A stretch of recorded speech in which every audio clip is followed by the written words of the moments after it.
2024-এ দুর্গাপূজার ঠিক আগেই দিয়েছিলেন সুখবর, দ্বিতীয়বার মা হতে চলেছেন তিনি। নিসপাল সিং রানে ও কোয়েলের পরিবারে আসতে চলেছে নতুন সদস্য। তবে থেকেই অপেক্ষায় দিন গুনছিলেন সকলেই। এবার এলো খুশির খবর। 14ই ডিসেম্বর শনিবার তার কোল আলো করে কন্যা সন্তানের জন্ম হলো। এদিন সকালেই সুখবর সকলের সঙ্গে ভাগ করে নিলেন অভিনেত্রী। শুভেচ্ছা বার্তায় ভাসছে সোশ্যাল মিডিয়ার পাতা। মল্লিক পরিবারে খুশির হাওয়া বইছে।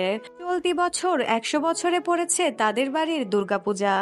সেখানেই দেখা গিয়েছিল অন্তঃসত্ত্বা কোয়েলকে। তারপরও বেশ কয়েকবার বিভিন্ন অনুষ্ঠানে যোগ দিতে দেখা যায় হবু মাকে।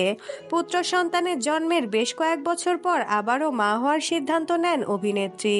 এবার পরিবারে এলো কন্যা সন্তান। প্রসঙ্গত 2020 সালের এপ্রিল মাসে প্রথম সন্তানের জন্ম দিয়েছিলেন কোয়েল।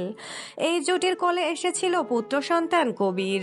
কবিরের বয়স এখন 4.5 বছর। আবারও পরিবার পরিকল্পনা করেছিলেন তারা। শুভশ্রী গঙ্গোপাধ্যায়ের পথেই হাঁটতে দেখা যায় কোয়েলকে। পুত্র সন্তান খানিক বড় হতেই দ্বিতীয়বার সন্তান নেওয়ার পরিকল্পনা করেছিলেন তারা। এবার ঘর আলো করে এলো কন্যা সন্তান।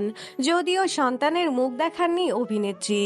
সমাজ মাধ্যমে কন্যা সন্তান হওয়ার খবর প্রকাশ্যে আসতেই বাংলা বিনোদন দুনিয়ার তারকারা উচ্ছ্বাসিত। নিসপাল ও কোয়েলের ভাগ করে নেওয়া পোস্টে শুভেচ্ছা জানিয়েছেন জিৎ থেকে শুভশ্রী গাঙ্গুলি, মিমি চক্রবর্তী ও আরো অনেকেই। সমাজ মাধ্যমে সদ্যজাত এবং কোয়েলকে শুভেচ্ছা ও ভালোবাসায় ভরিয়ে দিয়েছেন তার অনুরাগীরা।